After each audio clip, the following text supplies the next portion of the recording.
си обичат България. В домовете им може да бъдат видени български предмети, спомен от годините, в които част от тях живеят и учат в България.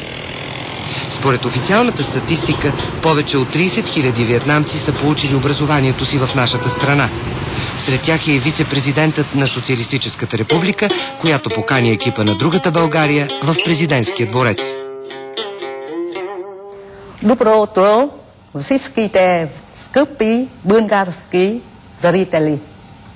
Днес аз се радвам много да се видя с вас чрез BTV.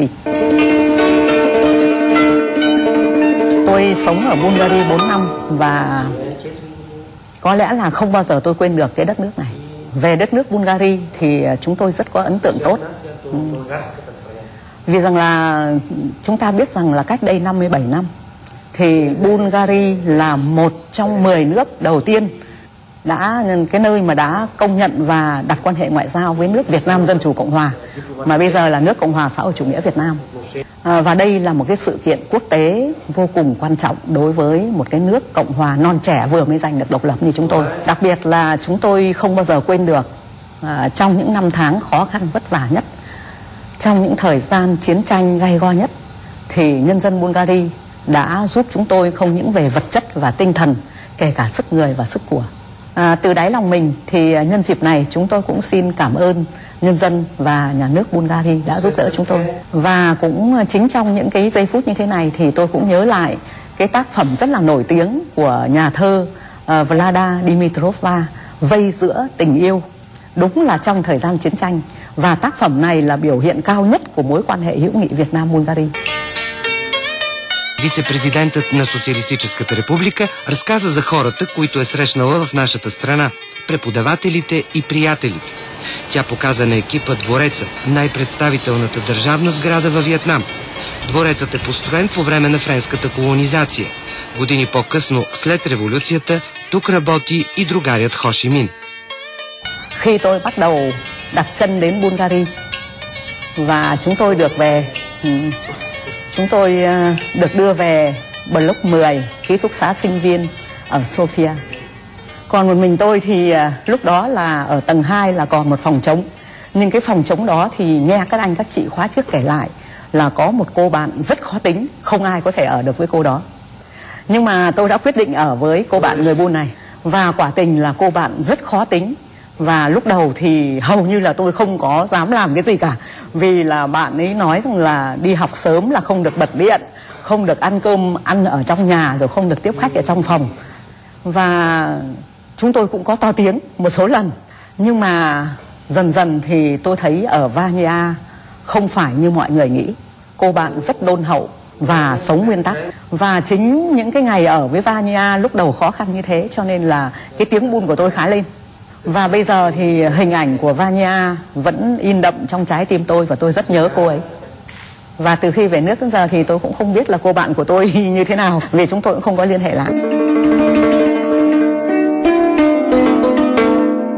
Đúng là Việt Nam có nhiều thay đổi, đặc biệt là trong những năm gần đây. Nếu mà nhìn bề ngoài thì thấy rằng đúng là Việt Nam đang thay da đổi thịt và đang có rất là nhiều cái tiến bộ trong tất cả các lĩnh vực.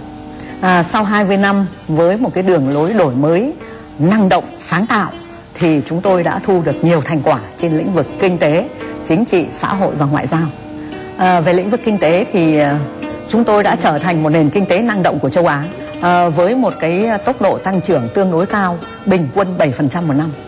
Trong lĩnh vực đầu tư thì chúng tôi đã có quan hệ với khoảng 80 nước và có quan hệ về kinh tế thương mại với khoảng hơn 200 quốc gia.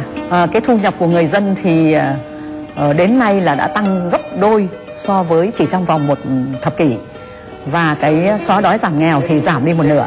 Và an ninh chính trị và an toàn xã hội thì được đảm bảo. Cho nên là khách du lịch đến với Việt Nam thì rất là yên tâm. Đặc biệt là trong lĩnh vực đối ngoại thì với một cái phương châm là chúng tôi phấn đấu độc lập tự chủ nhưng mà đa phương hóa, đa dạng hóa các quan hệ đối ngoại. Nhưng mà có những cái thành tựu như thế này, chúng tôi cũng nhân diễn đàn này thì xin cảm ơn tất cả bạn bè các nước trên thế giới, đặc biệt là nhân dân Bulgaria cũng đã giúp chúng tôi rất nhiều.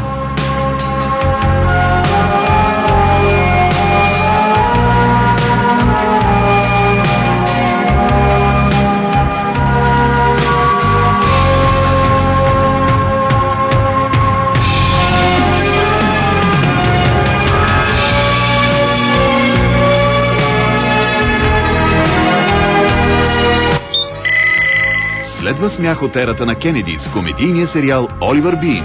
Останете с програмата на BTV.